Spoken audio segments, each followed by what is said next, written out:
అంటే ఉమ్మడి గుంటూరు జిల్లా, ఇప్పుడు పల్నాడు జిల్లా వినుకొండ ఎమ్మెల్యే బొల్లా బ్రహ్మనాయుడు పారిశ్రామికవేత్త. ఆయన 3వ దశలో శాసనసభ్యుడిగా ఎన్నికాడు. తొలిసారి 2009లో వినుకొండలో పీఆర్పీ అభ్యర్థిగా పోటీ చేసి 3వ స్థానంలో ఉన్నాడు. 2వ దశలో అంటే 2014లో పెదకూర్ప నియోజకవర్గంలో వైకాపా తరపున అభ్యర్థిగా పోటీ చేశారు. 2019 ఎన్నికల నాటికి అంటే 14 ఎన్నికల తర్వాత వినుకొండలో పోటీ చేసినటువంటి నన్నపనేని సుధా, డాక్టర్ సుధా నన్నపనేని రాజకుమారి కుమార్తె రాజకీయాల నుంచి వైదొలగడంతో బ్రహ్మనాయుడిని పెదకూర్పాడు నుంచి తీసుకొచ్చి వినుకొండ ఇన్ఛార్జిగా నియమించి బాధ్యతలు అప్పగించిన తర్వాత 2019లో జరిగిన ఎన్నికల్లో బ్రహ్మనాయుడు ఈ నియోజకవర్గం నుంచి ఎమ్మెల్యేగా గెలుపొందాడు. పెద్దగా విద్యావేత్త కాకపోయినా పారిశ్రామికవేత్తగా ఆర్థిక వనరులు పుష్కలంగా ఉండడంతో జగన్ కమ్మ సామాజిక వర్గంలో బ్రహ్మనాయుడిని అభ్యర్థిగా గుర్తించి ఈ నియోజకవర్గంలో అభ్యర్థిగా పెడితే ఆయన రకరకాల కారణాలు వన్ టైం అనే పేరుతో జగన్ చేసిన ప్రచారం వల్ల ఆయన శాసనసభ్యుడిగా ఎన్నికాడు. ఆయన ఎమ్మెల్యేగా ఎన్నికైనప్పటి నుంచి వివాదాస్పద వ్యాఖ్యలు, నోటి దురుస్తనంతో ప్రజల్ని, పార్టీ క్యాడర్ని వ్యతిరేకం చేసుకుంటూ వచ్చాడు. ఎన్నికలు జరిగినటువంటి కనీసం ఏడాదిలోపే స్థానిక సంస్థలు ఏకపక్షంగా రాష్ట్ర వ్యాప్తంగా జరిగి తెలుగుదేశం పార్టీ వాటిని బహిష్కరించింది. తర్వాత జరిగిన ఉప ఎన్నికల్లో శావల్యాపురంలో టీడీపీ అభ్యర్థి చనిపోవడంతో వాళ్ళకి అభ్యర్థి మార్చుకునే అవకాశం ఇస్తే బ్రహ్మనాయుడు సొంత మండలం శావల్యాపురంలో తెలుగుదేశం అభ్యర్థి 1000 ఓట్ల మెజార్టీతో సునాయాసంగా గెలిచింది. అది బ్రహ్మనాయుడికి తొలి ఓటమిగానే ప్రజలు, పార్టీ నేతలంతా కూడా గుర్తించారు. ఎందుకంటే ఎన్నికలు జరిగిన ఏడాదిలోపే వైకాపా ప్రభంజనం ఇస్తున్న సమయంలో శావల్యాపురం జెడ్పీటీసీని ప్రత్యక్ష ఎన్నికలో సొంత మండలం చేయడంలో ఓటమి పాలు ఆయనకి పూర్తి మైనస్గా ఉంది. ఆ తర్వాత జరిగే రకరకాల పరిణామాల్లో శాసనసభ్యుడిగా ఒకవైపు ఎంపీ కృష్ణదేవరాయలతో విభేదాలు, ఆ తర్వాత నియోజకవర్గంలో ఇతర సామాజిక వర్గాలతో సఖ్యత లేకపోవటం, తర్వాత అదే పార్టీకి సంబంధించినటువంటి కొంచెం యాక్టివ్గా ఉండే కార్యకర్తలు సోషల్ మీడియాలో కానీ కొంచెం బహిరంగంగా ఏమైనా కామెంట్ చేసినా కూడా అవి తట్టుకోలేక, ఓర్చుకోలేక వాళ్ళని ఎట్లా పడితే అట్లా వాడి మీద దాడులు చేయించడం ఇవన్నీ జరుగుతూ ఉన్నాయి. నరేంద్ర అనే ఒక వైకాపా కార్యకర్త ఒక సంక్షేమ కార్యక్రమాలు వీటిలో కొద్దిగా సోషల్ మీడియాలో మాట్లాడాడని అతను తీసుకెళ్లి జైల్లో పెట్టించి పెద్ద ఎత్తున కేసులు పెట్టించి అతను ఇబ్బందులకు గురి చేశాడు. ఇప్పుడు ఆ నరేంద్ర అనే కార్యకర్తే బ్రహ్మనాయుడు ఓటమే తన జయమని నియోజకవర్గంలో అన్ని మండలాల్లో కూడగడతా ఉన్నాడు. ఇట్లా ప్రతిదీ కవ్వింపు చర్యలు చేపట్టడం తెలుగుదేశం పార్టీ వాళ్ళని, తర్వాత యువగణం పాదయాత్ర సందర్భంగా పాదయాత్రను ఆపాలనే ప్రయత్నాలు చేయటం, ఇట్లా రకరకాలుగా ఆయన నియోజకవర్గంలో ఒక అప్రజాస్వామికవాదిగా, తర్వాత క్యాడర్ని హక్కును చేర్చుకోలేకపోవడం, ఇలా రకరకాలుగా ఉండటం. ప్రధానంగా పార్టీ అధికారంలో ఉన్నప్పుడు కార్యకర్తలు, నాయకులు రకరకాల కోరికలతో మన దగ్గరికి వస్తుంటారు. వచ్చిన వాళ్ళని కొన్ని కాని పనులు ఉంటాయి, కొన్ని అయ్యే పనులు ఉంటాయి. అయినా కూడా వాళ్ళని అది కాదు అని చెప్పకుండా వాళ్ళకి సమయస్ఫూర్తిగా వ్యవహరించేటువంటి లౌక్యం బ్రహ్మనాయుడు దగ్గర లేదని ఆ పార్టీ నేతలు చెప్తా ఉన్నారు. వీటన్నిటిని పరిశీలించితే ప్రధానంగా వైకాపా అధిష్టాన వర్గం కూడా బ్రహ్మనాయుడికి ప్రత్యామ్నాయం ఎవరనే దశలో కూడా ఉన్నట్టు తెలుస్తుంది. దీనిలో భాగంగానే మాజీ ఎమ్మెల్యే మక్కెన మల్లికార్జునరావు 2019 ఎన్నికల సమయంలో ఆయన మల్లికార్జునాన్ని వైకాపాలో చేర్చుకున్నారు. ప్రధానంగా ఎమ్మెల్సీ జంగా కృష్ణమూర్తి మక్కెన మల్లికార్జునరావు అప్పుడు డీసీసీ అధ్యక్షుడిగా ఉన్నాడు. ఆయన ఆహ్వానించి ఇడుపులపాయలో తీసుకెళ్లి జగన్ సమక్షంలో పార్టీలో చేర్చారు. అప్పటి నుంచి ఎన్నికలు అయిపోయేంతవరకు సమన్వయంగా పనిచేశారు. ఎన్నికల తర్వాత మక్కెన మల్లికార్జునరావు వర్గాన్ని కూడా తొక్కేయటం, ఈ విధంగా బ్రహ్మనాయుడు ఏకపక్ష చర్యలకి నిరసనగా అనేక మంది ఇబ్బందులు పడ్డారు. మల్లికార్జునరావు ఎంపీ కృష్ణదేవరాయల అనుచరుడిగా కొనసాగారు.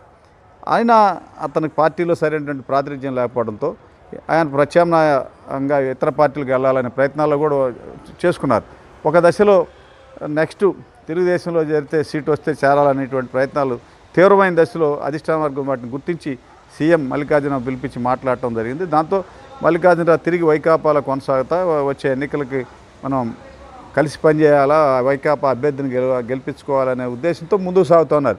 ఈ దశలో మరోవైపు 2014లో ఓడిపోయినటువంటి డాక్టర్ నన్నపనేని సుధా, మాజీ ఎమ్మెల్యే వినుకొండలో పనిచేసినటువంటి రాజకుమారి కుమార్తె కూడా ఇప్పుడు తెర మీదకి వచ్చారు సీట్ నాకు ఇవ్వాలని. ఆమె భర్త రెడ్డి, ఆమె కమ్మ, రెడ్డి ప్లస్ కమ్మ కాంబినేషన్ ఉంటే ఇక్కడ సక్సెస్ అవుతాం. గతంలో భవనం వెంకటరామరెడ్డి భార్య జయప్రద వినుకొండలో 2 సార్లు ఎమ్మెల్యేగా గెలిచారు, మంత్రిగా పనిచేశారు. ఇవన్నీ అనుభవాలు ఉన్నాయని మళ్ళీ సుధా తెర మీదకి వచ్చారు. ఇలా వాళ్ళిద్దరు టికెట్ కోసం ప్రయత్నం చేస్తుంటే బ్రహ్మనాయుడు ఇప్పుడు ఎవరైనా పార్టీ టికెట్ కోసం ట్రై చేయొచ్చు. అల్టిమేట్గా బీ ఫారం ఎవరికి వస్తే కేడర్ వాళ్ళకి పనిచేస్తుంది. అది అన్ని పార్టీలో ఉంది. దాన్ని దృష్టిలో పెట్టుకోకుండా ఎవడు పడితే వాడికి సీట్ రాదు, సీట్ వచ్చేదే నాకే, ఎట్లా పడితే అట్లా పనికి వాళ్ళంతా సీట్లు ట్రై చేస్తున్నారు, ఇట్లా కామెంట్లు చేయటం ఇవన్నీ జరుగుతుంటే 2-3 వారాల నుంచి రాష్ట్ర వ్యాప్తంగా అంగన్వాడీ కార్యకర్తలు పెద్ద ఎత్తున కార్యక్రమం టేకప్ చేశారు. వాళ్ళు వేతనాలు పెంచమని నిరసన చేస్తున్నారు.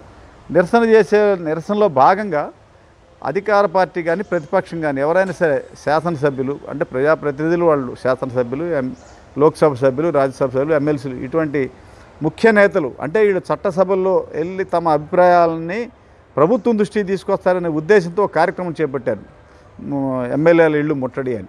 దానిలో భాగంగా బ్రహ్మనాయుడు ఇంటి దగ్గరికి ఆ పార్టీ ప్రధాన కార్యకర్తలు, అంగన్వాడీ అసోసియేషన్ సిఐటియు అనుబంధ సంస్థగా అంగన్వాడీ సంఘం పనిచేస్తుంది. దానికి సంబంధించినటువంటి జిల్లా ప్రధాన కార్యదర్శి హనుమంతరెడ్డి ఒక రిప్రజెంటేషన్ ఇచ్చి వెళ్తాం, మా సమస్యలు మీ దృష్టికి తెస్తామన్నా కూడా ఎట్లా పడితే అతనితో మాట్లాడటం, చౌక విమర్శలు చేయటం, వీళ్ళంతా కూడా మీరు ప్రభుత్వాన్ని బ్లాక్మెయిల్ చేస్తున్నారని చెప్పని మాట్లాడటం, ఇలా రకరకాలుగా మాట్లాడితే ఇప్పుడు అంగన్వాడీకి సంబంధించిన రాష్ట్ర నాయకులంతా ఆ అసోసియేషన్ వాళ్ళు బ్రహ్మనాయుడు యాంటీ బ్రహ్మనాయుడు గోబ్యాక్ అనే పేరుతో ఉద్యమం తీవ్రతరం చేయబోతున్నారు. ఇలా బ్రహ్మనాయుడికి మా శత్రువులు ఎక్కడో లేరు, తన దగ్గరే ఉన్నారనే తరహాలో ఆయన నోరే ఆయనకు శత్రువుగా మారింది. సహజంగా ప్రజాప్రతినిధి అనేవాడు అణిగిమణిగి ఉండాలా, కార్యకర్తలు వచ్చినప్పుడు వాళ్ళని అడ్రస్ చేస్తూ ఉండాలా. జనం సహజంగా పూలేస్తారు, రాళ్ళేస్తారు. అంటే మనం సంతోషంగా ఉన్నప్పుడు వాళ్ళే పూలదండలేసి సన్మానం చేస్తారు, మనం అసంతృప్తిగా ఉన్నప్పుడు మన మీద నిరసన తెలియజేస్తారు, కోప్పడతారు. ఇలా అన్నీ ఉంటాయి రాజకీయాలు అన్నాక, వాటన్నిటిని తట్టుకొనే ఉండాలి తప్ప ఏకంగా మూర్ఖంగా బ్రహ్మనాయుడు మొదటి నుంచి కూడా అదే ధోరణితో ఉంటుంది. ఆయన వ్యాపారంలో కూడా అలా ఉంటుంది. ఆయన వ్యాపార సంస్థని ఒక కార్పొరేట్ సంస్థకి అమ్మితే బినామీగా మరో పేరుతో ఇంకొక అదే సంస్థను ఏర్పాటు చేయటం, అది న్యాయస్థానం దాకా వెళ్ళడం, అది ఇతర దేశాల్లో వాళ్ళు సవాల్ చేయడం, ఇతర దేశాలు ఇప్పటికే అది కోర్టులో కొనసాగుతుంది. ప్రధానంగా డబ్బు ఎక్కువగా ఉంది అనే ధీమా, ఆ అహంకారంతో ఎవరిని పడితే వాళ్ళని చులకనగా మాట్లాడటం, నాకు ఎదురు లేదు అనే భావన రావడం. ప్రధానంగా ఆయన పెద్ద విద్యావంతుడు కాకపోయినా కూడా పారిశ్రామికవేత్తగా ఎదిగారు. ఆర్థిక వనరులు ఉండటం వల్ల రాజకీయంగా అవకాశాలు లభించినాయి. ఒకసారి పిఆర్పి, ఒకసారి 2 సార్లు వైకాపా, ఇట్లా అవకాశాలు కల్పించాయి. ఒక్క ఛాన్స్ పేరుతో అనూహ్యంగా ఆయన ఎమ్మెల్యే అయ్యాడు. అయినా మరి తిరిగి శాశ్వతంగా అక్కడ ఎమ్మెల్యేగా కొనసాగడానికి కావాల్సినటువంటి ప్లాట్ఫామ్ తయారు చేసుకోవడం విఫలమయ్యాడు. కార్యకర్తలని సముదాయించడంలో కానీ, వాళ్ళ సమస్యలను అడ్రస్ చేయడంలో కానీ, తర్వాత పార్టీలో ఉన్నటువంటి ద్వితీయ శ్రేణి నాయకులు, ఉన్నత నాయకులు, తనకంటే పెద్ద స్థాయిలో అంటే పార్టీలో సీనియర్లు, తనకంటే సీనియర్లు, ఎప్పటి నుంచో రాజకీయాల్లో ఉన్నవాళ్ళు, వాళ్ళందరితో కోఆర్డినేట్ చేసుకోలేకపోవటం చాలా ప్రధాన లోపంగా ఉంది. తర్వాత ఆ ప్రాంతానికి చెందినటువంటి వాళ్ళ సమీప బంధువు బొల్లా వెంకట కోటయ్య తెలుగుదేశం పార్టీలో చాలా సీనియర్ నేతగా, తర్వాత కోఆపరేటివ్ సెంట్రల్ బ్యాంక్ డైరెక్టర్గా పనిచేశాడు. ఒక దశలో తెలుగుదేశం పార్టీ గ్రూప్ రాజకీయాల్లో మాకినేని పెదరత్తయ్య జిల్లా అధ్యక్షుడిగా ఉన్న సమయంలో బొల్లా వెంకట కోటయ్య వినుకొండ ఎమ్మెల్యే అభ్యర్థిగా కూడా మాకినేని పెదరత్తయ్య జాబితాలో ఉన్నాడు. అంటే అక్కడ అది కోడెల రత్తయ్య గ్రూప్ రాజకీయాల్లో బొల్లా వెంకట కోటయ్య అంటే బ్రహ్మనాయుడు సమీప బంధువు. ఆయన చాలా సీనియర్ తెలుగుదేశంలో, ఆయన ఎమ్మెల్యే స్థాయికి కూడా వచ్చాడు. అటువంటి వాళ్ళంతా కొంచెం పార్టీలో డిగ్నిఫైడ్గా పనిచేసినటువంటి ఆ బొల్లాకు వారసులుగా బ్రహ్మనాయుడు పెద్ద ఎత్తున ప్రజల నుంచి, పార్టీ నుంచి అపఖ్యాతి మూటగట్టుకున్నాడు. మరి ఇప్పుడు ఈ దశలో అసలు బ్రహ్మనాయుడికి సీటు వచ్చుద్దా లేదా? ఒకవైపు బ్రహ్మనాయుడికి ప్రత్యామ్నాయం డెవలప్ చేయాలనే ఉద్దేశంతో మక్కెనపల్లికార్జునని తాడేపల్లి ప్యాలెస్లో జోకొట్టి ఒక ప్లాట్ఫామ్, ఒక ఆఫీస్ ఓపెన్ చేసి తిరగమని చెప్పి చివరి నిమిషాలు అనూహ్యంగా బ్రహ్మనాయుడిని పక్కన పెట్టినాక ఆల్టర్నేటివ్ ఏదనేది లేకుండా ఒక ఆల్టర్నేటివ్ చూపించాలనే భాగంగానే మల్లికార్జునరావుని సీఎం జగన్ మాట్లాడి తెర మీద తీసుకొచ్చారనేది నిఘా వర్గాలు చెబుతున్నాయి. వాటన్నిటినీ ఓర్చుకోలేక, అధినేతని ధిక్కరించలేక, ద్వితీయ శ్రేణి నాయకుల్ని చులకనగా ఎట్లా పడితే అట్లా మాట్లాడటం అనేది జరుగుతూ ఉంది.